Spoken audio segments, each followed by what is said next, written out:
Welcome to the Heal Your Hunger Show, where we get to the heart of why you overeat and how to stop. If you struggle with food and weight like I did, welcome home. Hello and welcome. Really glad that you joined me here today, and I'm recording from my living room today just for a little bit of different scenery. If you happen to be watching, if you're listening and you're on the road and multitasking, hello, glad you're here. And I've got some exciting news. My book is going to be available mid-April, and I'm going to tell you about it today. So the book is called Heal Your Hunger, 7 Simple Steps to End Emotional Eating Now. And this is my heart and soul and my life's work, and I'm really, really excited about it. And, my purpose in writing this book, which has been a long process, many authors find that books don't just happen, this one included. So I've actually written it a few times, and this is the final version. So it's really good, and I say that with all humility. It's really it's a special book because it's directly from my heart to yours, and it's for the emotional eaters of the world. I'm talking directly to you. I'm not talking from any hilltop. I'm not talking from a clinical standpoint. I'm talking as a emotional eater who has been, in the depths of food addiction, and I took emotional eating as far as I could take it, as far as becoming an actual food addict. And if you're not sure if you're an emotional eater or a food addict, or you don't know quite what those terms mean, what I've done is I've put together a quiz that you can take, and I'll put it in the show notes here, where you can find out if you're an emotional eater or a food addict. And the way I've set this up is, or the way I visualize it is, it's really a spectrum, okay? So in my opinion, everybody's an emotional eater. I think God made us that way. I think God set it up where we have a pleasure center. When scientifically speaking, we do have a pleasure center in our brain, dopamine receptors that react when we eat foods that are yummy and feel good and are especially tantalizing. And it's proven too that fat, sugar, and salt can really trigger those pleasure centers to where we crave more. So the food industry knows that. I'll probably do a show on that at another time, but they know that, and that's why they put so much sugar in everything that we eat now, because it makes it more palatable and makes us crave more. Literally, it's how they sell more food. But again, I digress. But the point is, our bodies are meant to feel good when we eat, so that we'll keep eating, so that we can subsist and sustain ourselves. So I believe everybody's an emotional eater to some degree, but obviously some people take it a lot farther, and that was me. Hello, this emotional eater herself, and then people take it to the point where they destroy themselves, and that was also me. I didn't have an off button. I couldn't say no. I couldn't stop once I started eating something ooey gooey or chewy, one of those sugar, salt, or fat. So I had trouble stopping, and so I'd keep going, and that's really the nature of an addiction. Once you start, you can't stop. Or you can't stay stopped, and you can't stay stopped. And that was regarding food. That was certainly true for me. Food is a funny addiction because, you have to eat. And I think personally it's the hardest addiction to overcome because of that. I mean, I really think that if you're an emotional eater, you're particularly screwed, as she says with a laugh, because it is hard. It's the hardest to overcome. I mean, who are we kidding? Heroin, sure, it's an ugly, debilitating condition, heroin addiction, but it's literally not as hard as food addiction from the standpoint of, you can set aside and never do it again, in terms of never facing it, having to face it if you're trying to set it aside. But food, you can't set aside for once and for all. You can't put the plug in the jug. You have to eat every day. You have to take your addiction out 3 times a day and play with it and cut it and taste it and savor it and like all the things that one could never do with any other addictive substance.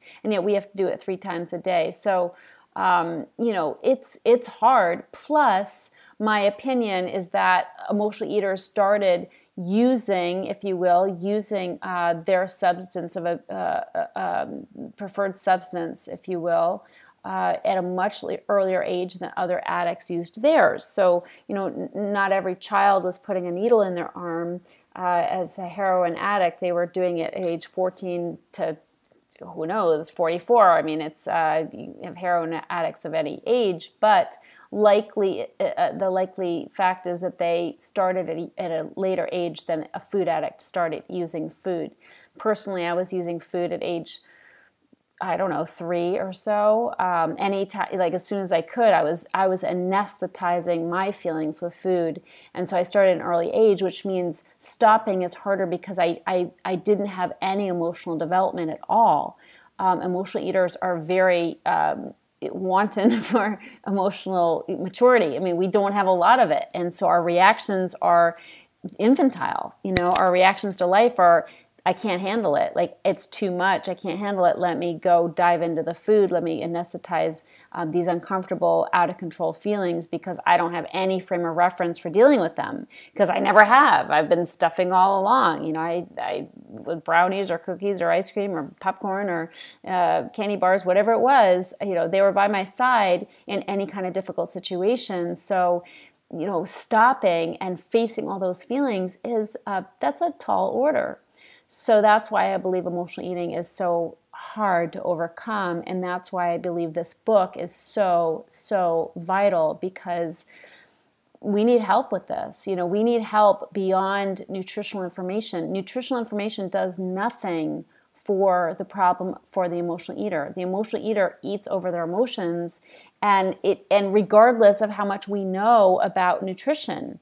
I mean, let's face it, if you're an emotional eater, this ain't your first rodeo, and you've done the research. You know what the problem is in terms of nutritional. Like, you know you're lacking in good nutrition because you're eating crap. You know, you're eating processed foods. You're eating starch and carbs and sugar and salt and fat, and your body's depleted, but you know that, but that's still what you're drawn to.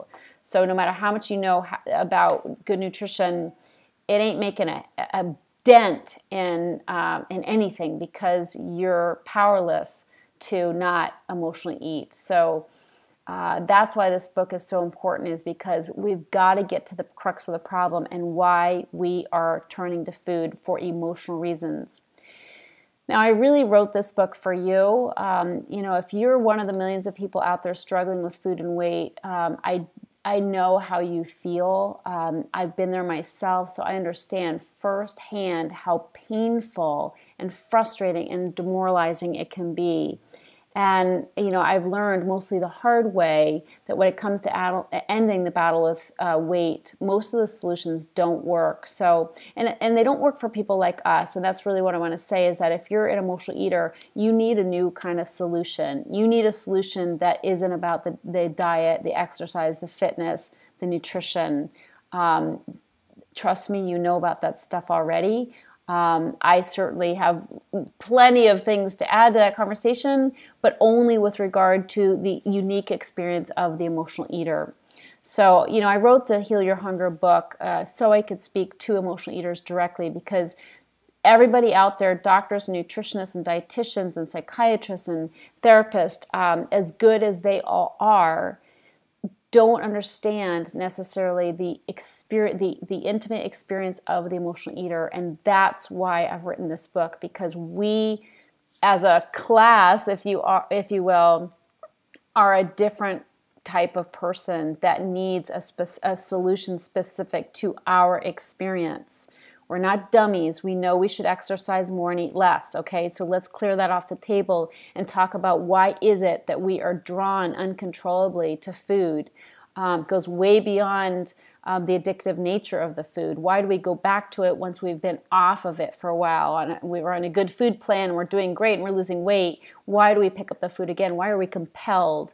So that's really what I'm talking about. And if you want to kind of know if you are an emotional eater or a food addict, definitely check out the quiz. I think I started to mention that earlier. It's on the website, and it's also in the show notes. Okay, it's a quiz about that'll tell you whether you're an emotional eater or a food addict, because it is a spectrum.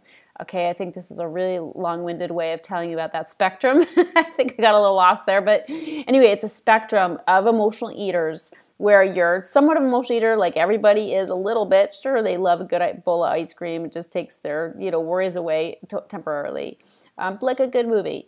But those who take it to the extreme, to the point of being a food addict, are in a much harder place in terms of controlling or overcoming it. So find out where you are in the spectrum first and foremost. Take the quiz, get your score, and then let's go from there. I want to give you some stats also, because this is so tough that it's a plague. It's definitely an epidemic.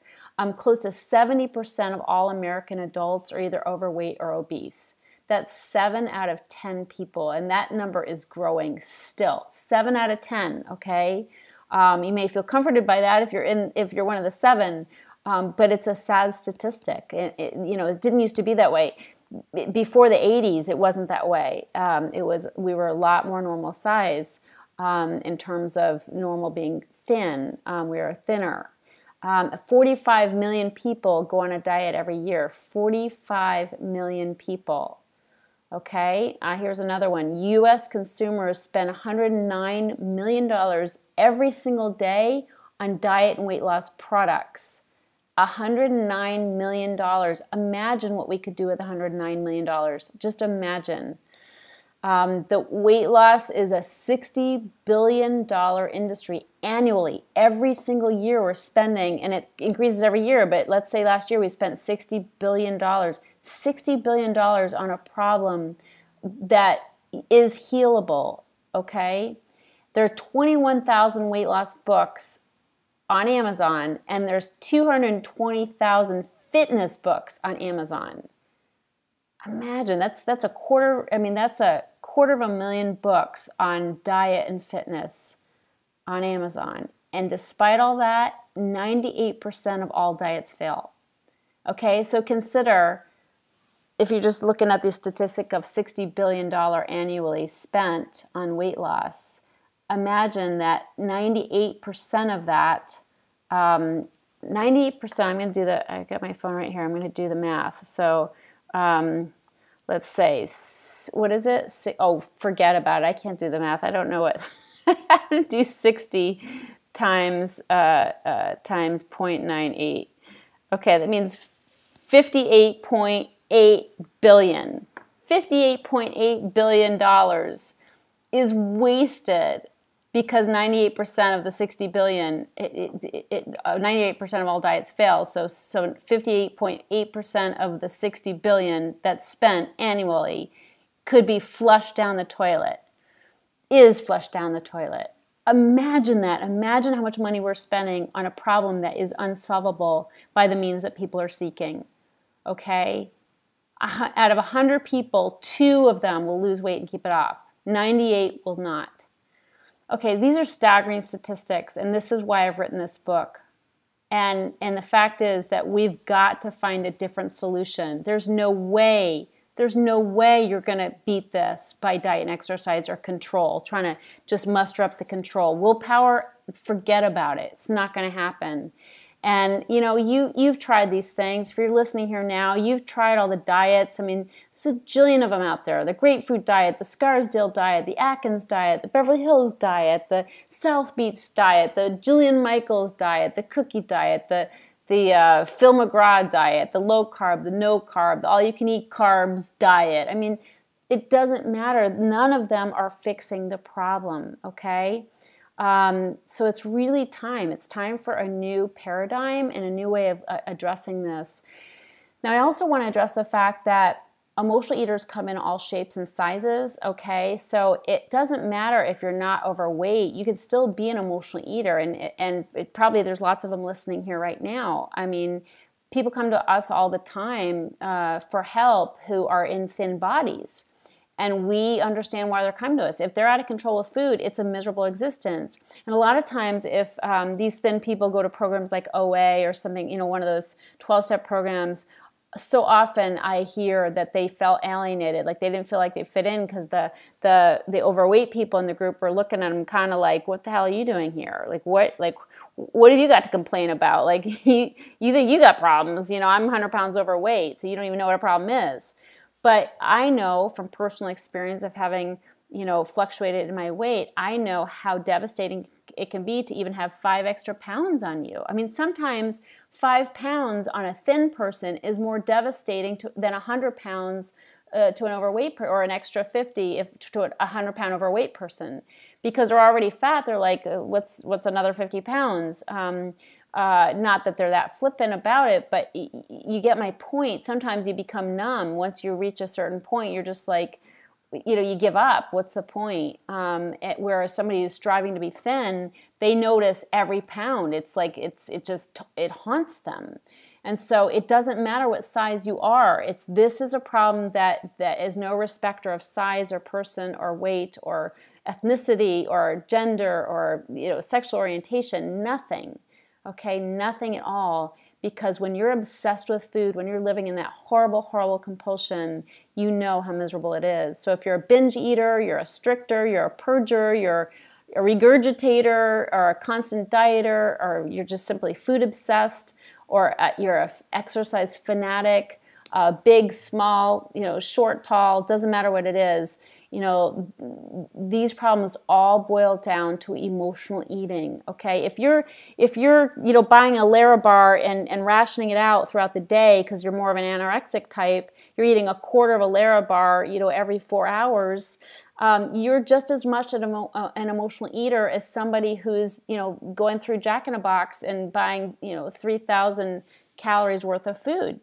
Because your actions are emotionally based. Your actions are controlled by your emotion. They're motivated by a need, an emotional need, you know, to eat and be obsessed with that food. Doesn't matter how many calories it is or how few calories it is. It's emotionally driven.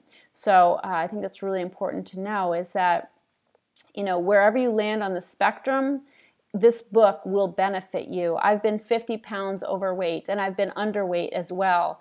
You know, I'm an emotional eater and a food addict, and it had less to do with how much I was eating than it did with why I was eating. So it's so important. I want to talk about what emotional eating is. You know, just in the simplest explanation, it's using food to quiet or stuff emotions. I mean, it's just eating over your emotions. And we use food for different reasons. We use food for social needs. You know, emotional eaters use food to feel better when we feel lonely. If we're lonely or alone after a breakup, or we feel bored on a Saturday night. We use it when we're anxious or uncomfortable around other people, like at a party or social event. We use food to give us a boost of confidence when we're feeling insecure. The same way that an alcoholic will use alcohol as like liquid courage. Well, mine was just solid courage. You know, food oftentimes for me made me feel jovial and outgoing. Like I felt like I had a bolder personality when I had food in me and I had weight on me.